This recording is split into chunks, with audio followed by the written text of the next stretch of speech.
Chers amis du Parti de la France, bonjour.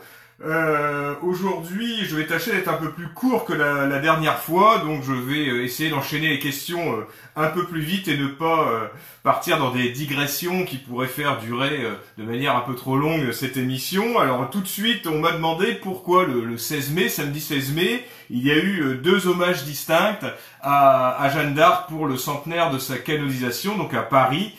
Effectivement, il y a eu un premier hommage rendu par le Parti de la France, donc c'est Alexandre Simoneau qui s'en est chargé. Vous pouvez d'ailleurs retrouver la vidéo sur cette page Facebook. Et Alexandre Simoneau, accompagné de Ludovic Lefebvre et de d'Epona, ont déposé une gerbe au nom du Parti de la France, et Alexandre Simoneau a dit petit mot. Et peu de temps après, c'était place des Pyramides que Jean-Marie Le Pen, accompagné de Patrick Hayes et aussi d'Alexandre Simoneau, a déposé une gerbe. C'est en fait que Jean-Marie Le Pen ne voulait pas l'annoncer. Il faut savoir que le 1er mai, Jean-Marie Le Pen avait annoncé qu'il se rendrait place des Pyramides pour honorer Jeanne d'Arc comme il le fait tous les ans, et qu'il y avait eu ce jour-là un risque d'attroupement, et que donc il avait préféré sagement, prudemment rester chez lui, et il est finalement venu donc le 16 mai, mais Alexandre Simoneau était présent aux deux, et également les statues de Jeanne d'Arc, les deux principales statues de Jeanne d'Arc parisiennes ont donc été fleuries, abondamment fleuries lors de ces deux cérémonies.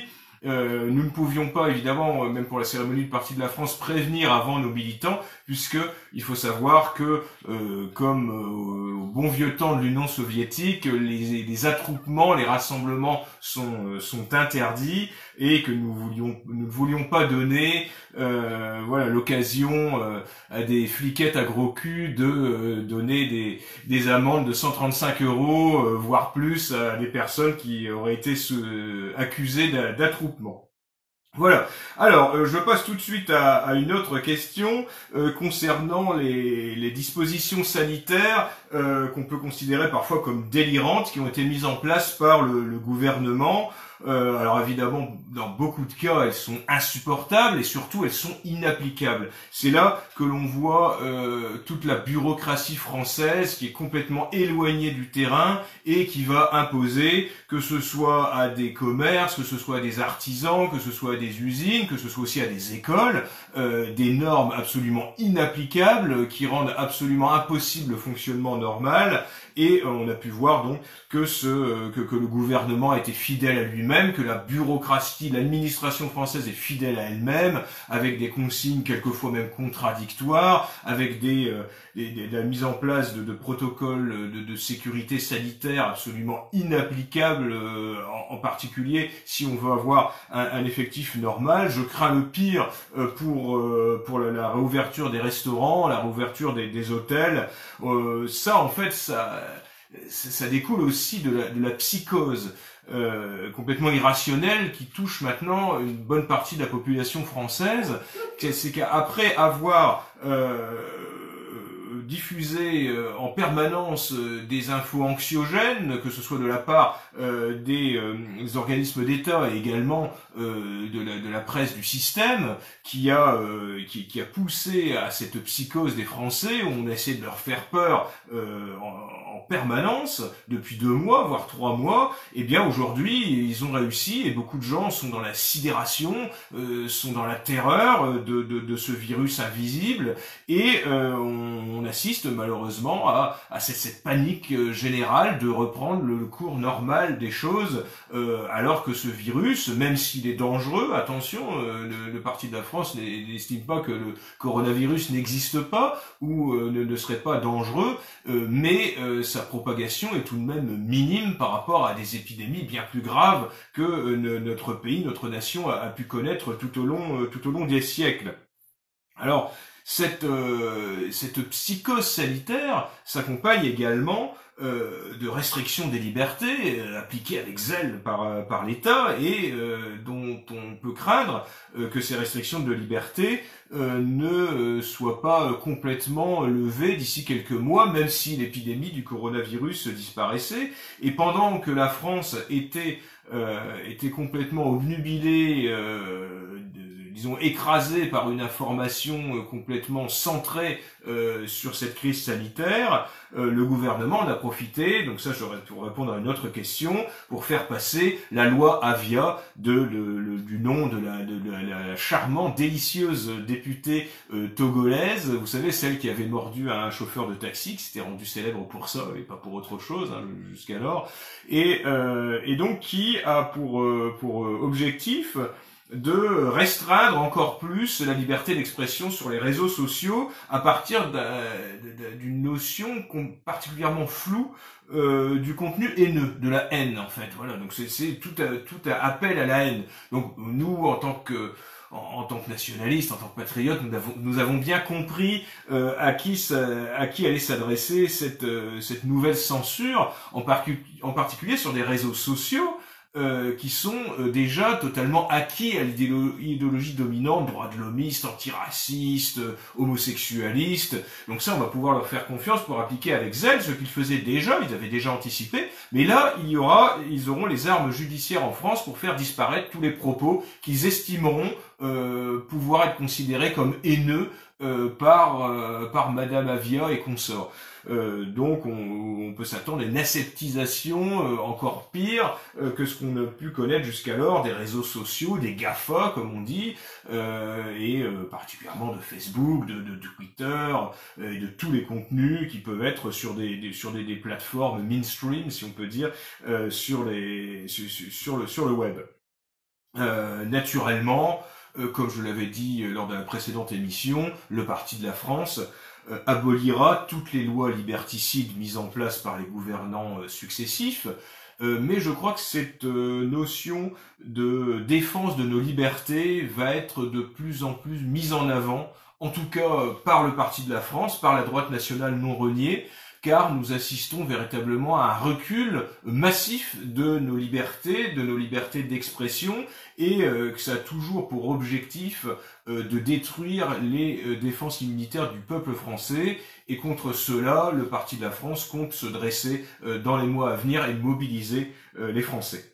Une autre question qui me fait part de quelque chose qui est passé là aussi inaperçu, vous savez, dans cette information où on ne parle que du coronavirus, ça part dans tous les sens, mais toujours sur la crise sanitaire. On a un peu oublié, mais ça a un rapport avec la crise sanitaire, qui a été mis en place fin avril, un plan d'urgence. Donc je remercie le militant qui m'a posé la question, un plan d'urgence pour les LGBT en difficulté. Voilà, vous savez qu'il faut des plans d'urgence pour les homosexuels, les transsexuels qui seraient en difficulté, parce que vous voyez, eux, ils ont droit à un traitement amélioré par rapport aux Français qui sont en difficulté. Alors là, en l'occurrence, il s'agit de 300 000 € débloqués pour pouvoir accueillir ces soi-disant homosexuels ou trans ou bi ou je ne sais quoi dans des hôtels, leur payer des chambres d'hôtel. Donc voilà, donc eux s'ils sont en difficulté, il y a un plan d'urgence qui est débloqué. Par contre, si vous êtes un SDF mâle, blanc, hétérosexuel, là vous passez après beaucoup de monde, puisque il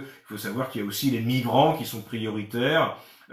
Donc voilà, il s'agit encore d'un droit exorbitant accordé à une communauté qui est devenue experte dans l'art de la victimisation et qui également sait se montrer souvent très agressive et intolérante avec toute personne qui refuse tous les dogmes de ce lobby, de cette communauté. Par contre, il faudrait peut-être signaler, si vous avez l'occasion, en général, quand vous voyez des membres de la communauté LGBT qui se plaignent, soi-disant, de la haine, des actes de haine ou de violence à leur égard, qu'en général, ça concerne souvent une certaine catégorie de la population, mais comme par hasard, qui, en général, ils les défendent aussi. Vous voyez, c'est assez rarement quand même le catho traditionnaliste blanc qui va soi-disant commettre des actes anti-LGBT, mais souvent on sait que les grandes villes sont sujettes à une forte immigration musulmane, et bien souvent ce sont des membres de cette communauté avec qui le vivre ensemble ne se passe pas très bien avec les homosexuels militants. Voilà, donc je pense que plutôt que de s'en prendre, d'essayer de s'en prendre toujours, encore et toujours aux blancs soi-disant fachos qui est les PD, eh bien les membres de la communauté LGBT feraient bien de regarder véritablement qui veut qui veut les frapper, qui les insulte. Je pense que ce sont rarement les Français de souche. Alors, on me pose une question sur le nouveau groupe dissident LREM. Donc, il y a un nouveau groupe, effectivement, de 17 députés, donc plus à gauche, a priori, qui se présente comme plus à gauche que la majorité d'Emmanuel Macron à l'Assemblée nationale. Donc, un groupe de 17 députés, et qui a ils annoncent la couleur, si on peut dire, le nom de leur groupe, ce sera Écologie, Démocratie, Solidarité. Voilà. Donc, voilà, ça donne quand même un peu le thème, disons, de ce groupe, qui sont, voilà, des gauchistes, mais malheureusement, ne nous inquiétons pas pour la majorité de Monsieur Macron à l'Assemblée nationale, d'une part, parce que rien ne dit que ce groupe va voter contre il ne va pas forcément être totalement dans l'opposition d'Emmanuel Macron, et qu'il votera évidemment sûrement son budget. Il n'y a pas trop de doute à se faire là-dessus. C'est juste, ils ont une mouvance de l'REM qui tient à se faire remarquer et qui ne sera pas on va dire dans l'opposition systématique face à la majorité LREM. Et de toute manière, quand bien même la République en marche n'aurait pas sa majorité parlementaire, elle pourra toujours compter sur les centristes, qui servent quasiment exclusivement à ça. Voilà, ce ventre mou de la vie politique française. Donc voilà, quelques dociles députés MoDem qui, sous prétexte d'une investiture, sous prétexte d'un sous-secrétariat d'État ou de quelque chose, ou même si on promet quelque chose à François Bayrou dans le cadre d'un hypothétique remaniement gouvernemental, eh bien nous pourrons faire confiance à ces gens pour voter avec la majorité de Monsieur Macron, enfin tout du moins pour lui donner une majorité à l'Assemblée nationale. Il n'y a malheureusement pas à s'inquiéter de cela. Alors, on m'a posé une autre question concernant les élections départementales qui auront lieu en mars 2021, en me demandant si le Parti de la France participerait à ces élections. Nous ne considérons pas ces élections comme prioritaires, pour deux raisons, parce qu'elles ne passionnent pas les Français d'une part, et d'autre part, nous sommes pour la suppression de la collectivité locale qu'est le département. Donc évidemment aussi pour la suppression des élus départementaux. Il y a beaucoup trop de strates administratives, de collectivités locales en France, qui coûtent d'ailleurs une fortune aux Français, il faut le savoir. On parle souvent des dépenses publiques de l'État, mais les dépenses publiques des collectivités locales sont exponentielles, et la décentralisation n'a fait que créer de nouvelles dépenses publiques et ne les a absolument pas réduites. Donc nous pensons que le département, ce serait peut-être pas le seul d'ailleurs, mais c'est le premier qui doit sauter, le premier échelon des collectivités qui doit sauter, c'est le département. Ceci dit, de manière symbolique, il est possible qu'il y ait des candidats lors de ces élections départementales, des candidats du Parti de la France, mais il faudra que ces candidats se financent eux-mêmes. Pour le Parti de la France ne pourra pas les financer intégralement, mais il est possible qu'ici ou là, moi-même d'ailleurs, qui ai toujours été candidat à ces élections, qu'il y ait des candidats du Parti de la France, mais ce ne seront pas des candidatures massives pour ces élections départementales. Autre question électorale, donc en 2022, on me demande qu'est-ce que je préconise, est-ce que ce sera comme vote en 2022, dans le cas des élections présidentielles de 22, si je préconise le vote Marine Le Pen, le vote Nicolas Dupont-Aignan ou bien l'abstention. Écoutez, on ne sait absolument pas ce qui risque de se passer d'ici 2022. Il n'est absolument pas acquis que nous ayons un deuxième tour, Emmanuel Macron, Marine Le Pen, comme on essaie de nous le dire aujourd'hui, que c'est acquis, que voilà, on ne pourra pas faire autrement, que c'est malheureusement, mais c'est comme ça. Non, je crois qu'en politique, il peut se passer beaucoup de choses. Qui aurait cru 2 ans avant qu'Emmanuel Macron serait élu président de la République française? On annonçait également... je sais qu'à chaque élection, en fait, on annonce le deuxième tour en disant mais oui, ça y est, c'est fait, c'est acquis, ce sera ça. Non, on est au courant de rien, on ne sait pas du tout si les ennuis judiciaires de Madame Le Pen ne vont pas les rattraper et l'empêcher d'être candidate. Donc je crois qu'il faut attendre de voir comment ça se décante. Et moi, ce que je souhaite, c'est que ni Marine Le Pen ni Nicolas Dupont-Aignan ne soient candidats. Et je souhaite qu'il y ait une véritable alternative nationale qui soit proposée aux Français lors de ces élections, et je pense que ces 2 candidats sont des candidats parasites qui empêchent justement une véritable alternative de droite nationale, je souhaite que ces 2 personnes ne soient pas candidates et qu'il y ait donc une autre voie possible pour la droite nationale plutôt que ces voies de garage que représentent Marine Le Pen et Nicolas Dupont-Aignan. L'un comme l'autre, je n'ai aucune confiance en eux pour renverser le système actuel. Donc j'espère que nous ne serons pas obligés de nous réfugier dans l'abstention, et je pense qu'il faut garder espoir, qu'il est tout à fait possible qu'il y ait du changement d'ici là, et c'est en tout cas ce que je souhaite. Alors, une question originale, je sais qu'un internaute se spécialise dans la question originale à chaque fois pour ses vidéos, et je l'en remercie. Il me demande avec quelle personnalité, morte ou vivante, j'aimerais dîner. Alors, Jean-Marie Le Pen fait partie des personnes que maintenant je fréquente et j'ai l'honneur de voir plus qu'auparavant lorsque j'étais simple militant du Front National, et je savoure chaque fois ces moments où je peux voir Jean-Marie Le Pen, que ce soit au cours d'un dîner, au cours d'une invitation, ou quand je vais le voir à Montretout. Donc je crois que c'est un honneur et j'essaie de profiter de chaque instant passé avec ce monument de la vie politique française. Mais si on parle de personnes que j'aurais aimé rencontrer ou même connaître, je pense également à Jean-Pierre Stirbois. J'ai connu son épouse, je l'ai connue, j'ai beaucoup apprécié Marie-France, mais je n'ai pas connu Jean-Pierre Stirbois, qui est décédé alors que j'étais encore très jeune, je vais avoir une douzaine d'années, et c'est vrai que c'est quelqu'un dont on m'a beaucoup parlé, et j'aurais aimé le connaître, qui représentait véritablement l'investissement militant et l'intégrité nationaliste.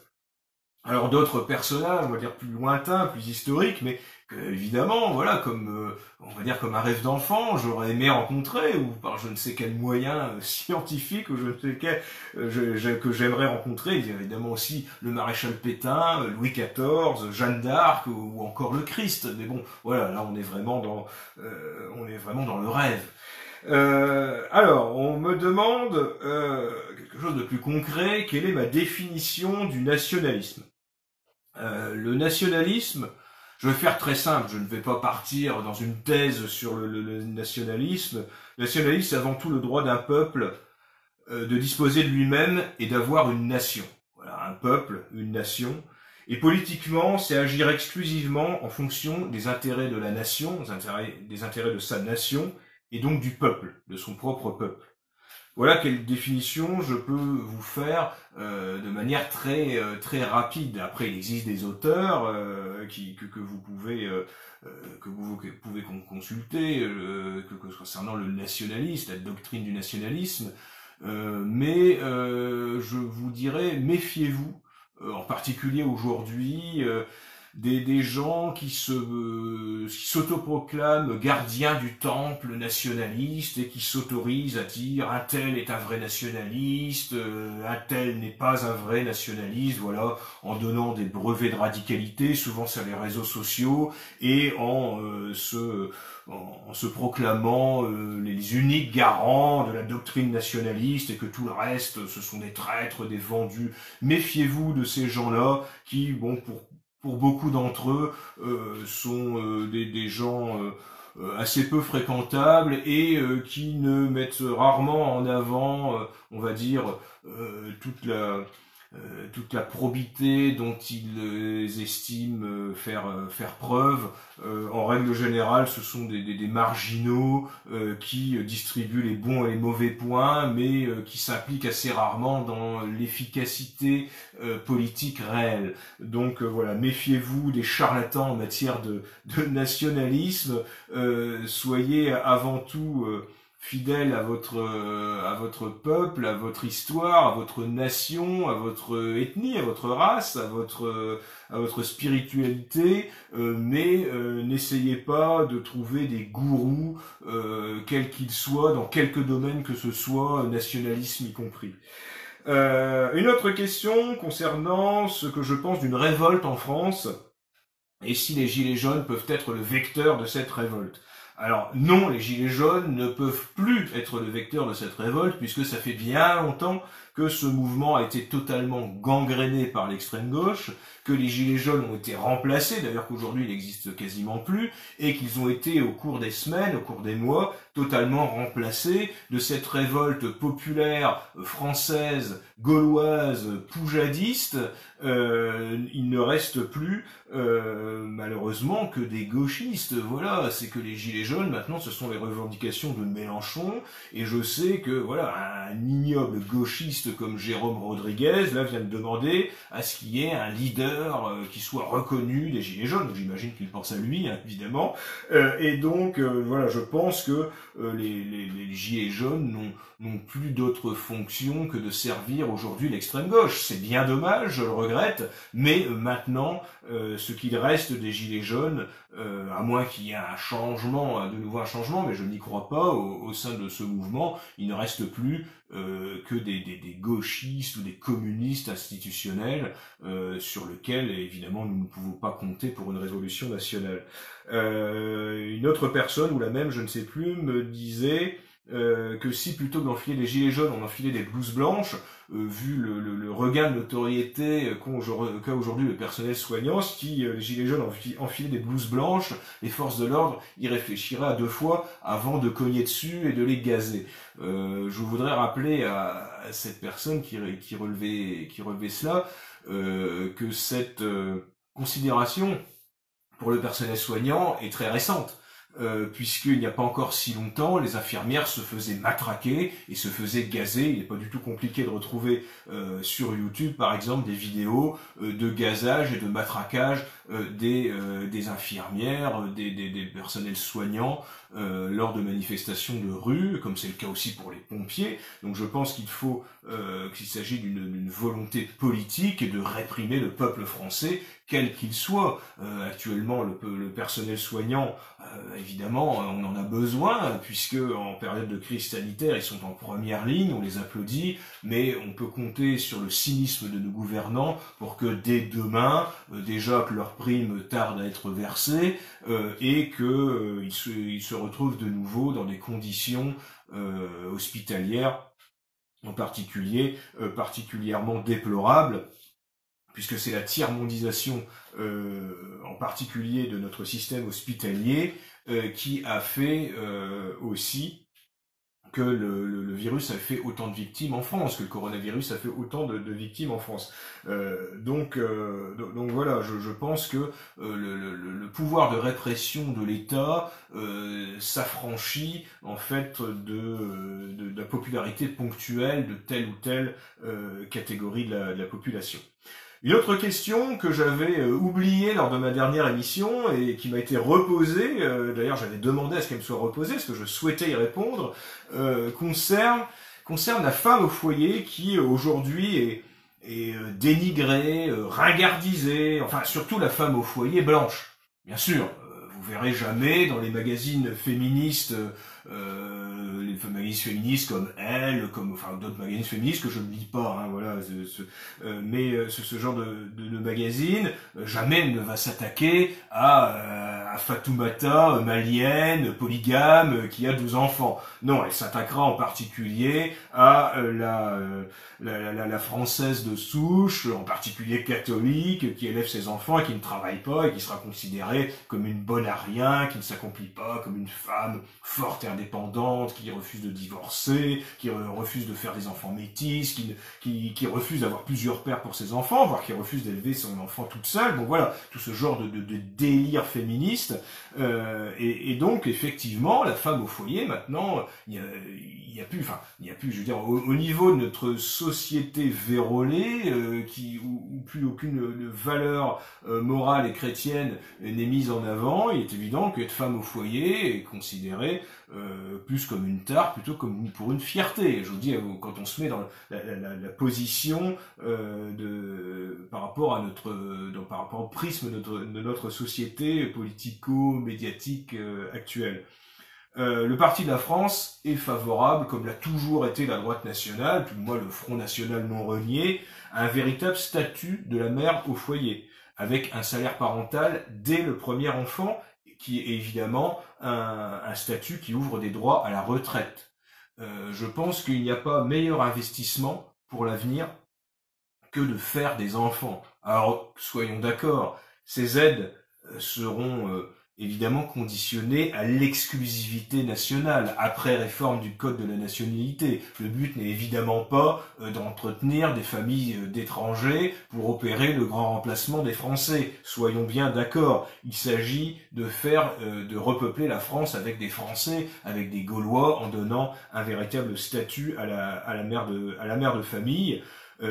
Également, ça s'accompagne du refus de la cassocialisation des Français et des Françaises, également du refus d'une responsabilisation des pères, en particulier pour les grossesses qui ne sont pas voulues et qui doivent arriver à terme, et le refus des familles monoparentales volontaires. Une famille monoparentale peut être, avec les aléas de la vie, subie, mais ne doit être en aucun cas volontaire, comme on le propose avec la PMA pour toutes, qui proposerait à des bonnes femmes qui refusent de faire un enfant avec un homme et qui décident d'emblée de priver un enfant de père. Eh bien non, ça, dans une société saine, ça n'arrivera pas. Le Parti de la France refusera cela. En revanche, le Parti de la France mènera une politique de défense de la famille, dont la Bien, excusez-nous, cette vidéo sera donc en deux parties, puisque il y a eu une interruption indépendante de notre volonté, et donc je vais reprendre à la question qui concernait Emmanuel Macron, qui s'est dressé donc au monde de la culture de manière un petit peu étrange, puisqu'il était en bras de chemise, échevelé, le regard un peu illuminé, et la personne qui m'a posé la question me demande s'il était drogué. Écoutez, on peut se poser la question, effectivement, quelquefois. Alors, est-ce qu'il a voulu s'adresser au monde de la culture en partageant un certain nombre des pratiques des cultureux, où on sait que la drogue circule malheureusement beaucoup? Écoutez, je n'en sais rien. Moi, ce que je propose, c'est que, vous savez, ces hommes politiques sont toujours en pointe pour emmerder les Français parce qu'ils ont bu 2 verres et demi pour reprendre le volant. Moi, je serais d'avis que maintenant qu'on en est à la transparence pour que la politique, pour que la vie démocratique soit plus saine, je pense que les hommes politiques devraient passer des contrôles antidopage régulièrement et que les résultats soient publiés, puisqu'on publie bien le patrimoine des hommes politiques qui se présentent. Eh bien, pourquoi nous ne publierions pas un bulletin, on va dire, prouvant que les hommes politiques n'ont pas d'addiction, en particulier, je pense à la drogue qui circule, pas que dans le monde du showbiz, mais également aussi dans le monde politique. Donc oui, je suis pour le contrôle antidopage pour les hommes politiques, en particulier ceux qui sont en responsabilité. À partir du moment où on a des responsabilités qui entraînent parfois qu'on prend des décisions qui entraînent de graves conséquences, je pense qu'on est en droit de savoir si la personne n'est pas sous substance addictive. Une autre question concerne l'effacement de la dette publique. Est-ce que le Parti de la France est favorable à l'effacement de la dette publique? Alors je crois que ce n'est absolument pas si simple, j'y reviendrai peut-être dans une autre vidéo, mais il faut savoir que quand on a une dette, on a des créanciers. Il ne suffit pas de dire par un simple coup de baguette magique, eh bien voilà, nous n'allons pas vous rembourser. Ce n'est pas possible, c'est pas comme ça que ça fonctionne. Je pense que il faut évidemment réduire la dette, et pour réduire la dette, il faut arrêter de s'endetter. Actuellement, le budget de l'État, c'est 70% de recettes, 30% de dettes. Et en plus, on s'endette encore plus pour rembourser la dette. Donc voilà, ça n'a plus de sens, et évidemment qu'on s'enfonce de plus en plus parce que le gouvernant refuse de pratiquer une politique de réduction des dépenses publiques qui pourrait être engagée immédiatement par l'arrêt du financement de l'immigration. C'est la seule variable d'ajustement budgétaire immédiate dont disposent nos gouvernants, et je pense que c'est ce qu'ils devraient faire, c'est ce que propose le Parti de la France. Et également une réduction drastique de la dépense publique, et quand je pense à la dépense publique, je pense aussi aux dépenses, comme je vous l'ai dit en début de vidéo, aux collectivités locales qui sont un gouffre financier pour la France et les Français. Une autre question concerne l'indépendance des territoires et départements d'outre-mer. On me demande qu'est-ce que je pense de ces territoires, est-ce qu'il faut leur donner l'indépendance? Moi je pense qu'il faut déjà distinguer les différents territoires d'outre-mer ou départements d'outre-mer. Je pense que là, il y en a, donc je vais pas tous les énumérer, mais je pense que déjà il y a Mayotte. Mayotte, nous devons nous débarrasser de manière unilatérale, hein, sans demander l'avis des soi-disant Français qui vivent à Mayotte. Nous devons nous débarrasser et redonner aux Comores ce confetti qui n'a rien de français. Le Mayotte n'a strictement rien de français, c'est une population musulmane qui, depuis qu'il est devenu un département d'outre-mer, en fait attire une immigration clandestine massive de femmes qui viennent accoucher à Mayotte pour que leur enfant soit reconnu français, pour se faire naturaliser, pour pouvoir profiter des différentes aides sociales. Voilà, ça n'a rien à voir, il n'y a aucun intérêt ni stratégique, ni économique, ni militaire, ni touristique. Donc voilà, bazarder Mayotte, ça devra être immédiat. Bazar Mayotte, ça ne sert à rien. En revanche, les autres territoires d'outre-mer, je pense que il faut déjà faire un audit de voir ce qu'ils nous coûtent, parce que voilà, n'oubliez pas que les territoires colonisés, même qui se sont décolonisés, la colonisation a coûté une fortune à la métropole. C'est ça, c'est une légende d'Africains qui croient au Wakanda et qui disent que les méchants blancs ont été piller les richesses de l'Afrique. Non, en tout cas la France, la France métropolitaine a financé la colonisation et la civilisation de l'Afrique pendant un certain nombre d'années, et ça a coûté à la métropole beaucoup plus que ça ne lui a rapporté. Donc je pense qu'il faut faire un audit financier des dom-tom, des territoires d'outre-mer, voir ce que ça nous coûte, et peut-être remettre en cause aussi certains avantages qui ont été, pour je ne sais quelle raison, accordés aux habitants de ces territoires d'outre-mer, avantages exorbitants et qui coûtent une fortune à la métropole. Et je pense que la solution la plus sage serait aussi de faire un référendum en métropole, en particulier en métropole, c'est-à-dire que ce sont les métropolitains et également les habitants de ces territoires et départements d'outre-mer qui peuvent décider de leur avenir, mais également les métropolitains, parce que les métropolitains financent tout cela. Et donc je pense que soumettre ceci à référendum serait une assez bonne idée, mais je crois qu'on ne peut pas catégoriser, mettre dans le même sac, on va dire, tous les territoires et départements d'outre-mer. Tous n'ont pas le même intérêt stratégique, économique, maritime, donc je pense que il serait effectivement possible de soumettre cela, l'avenir de ces territoires, par référendum, sachant que voilà, pour nos compatriotes d'outre-mer, il faut savoir que en quelques mois, si la Martinique ou la Guadeloupe devenait indépendante, ça se transformerait en bidonville à ciel ouvert de type haïtien. Voilà, et au même titre que la Corse, d'ailleurs. La Corse indépendante deviendrait un État islamo-mafieux en peu de temps, en très peu de temps, en tout cas un État mafieux. particulièrement pauvre. Il faut pas croire, ce serait comme ça. Je ne considère pas la Corse comme un département d'outre-mer. Ne me faites pas dire ce que je n'ai pas dit.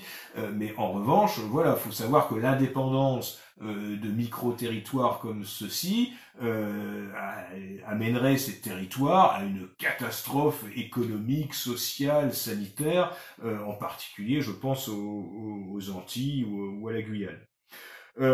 Et enfin, je vais en terminer sur la victoire, on va dire, judiciaire, suite au recours devant le Conseil d'État de plusieurs organisations catholiques, suite au refus du gouvernement de rouvrir les lieux de culte, en particulier nos églises, pour y célébrer la messe. Eh bien, le Conseil d'État vient de sanctionner le gouvernement en lui disant que il n'était plus justifié que les lieux de culte soient totalement fermés à la pratique du culte et que l'État devait proposer un protocole sanitaire pour la réouverture des lieux de culte. Donc voilà, comme quoi de temps en temps ça sert de faire des recours judiciaires, même s'ils sont souvent coûteux et aux résultats assez hasardeux. Là, c'est une victoire, on va dire, des organisations catholiques qui ont mené ces recours, et je les salue toutes, puisque je sais qu'il y a eu plusieurs recours, donc certains ont été refusés. Et là, voilà, le recours, et donc nous espérons, le Parti de la France espère, d'ailleurs le Parti de la France avait demandé dès le mois d'avril la réouverture des églises pour célébrer la messe, donc nous espérons que rapidement les Français pourront retourner à la messe. Voilà, je vous remercie, désolé pour l'interruption et donc pour cette vidéo en deux parties, mais voilà, ce sont les aléas du direct et de la connexion Wi-Fi qui n'a pas tenu tout au long de cette vidéo. Voilà, je vous remercie beaucoup et je vous dis à très bientôt.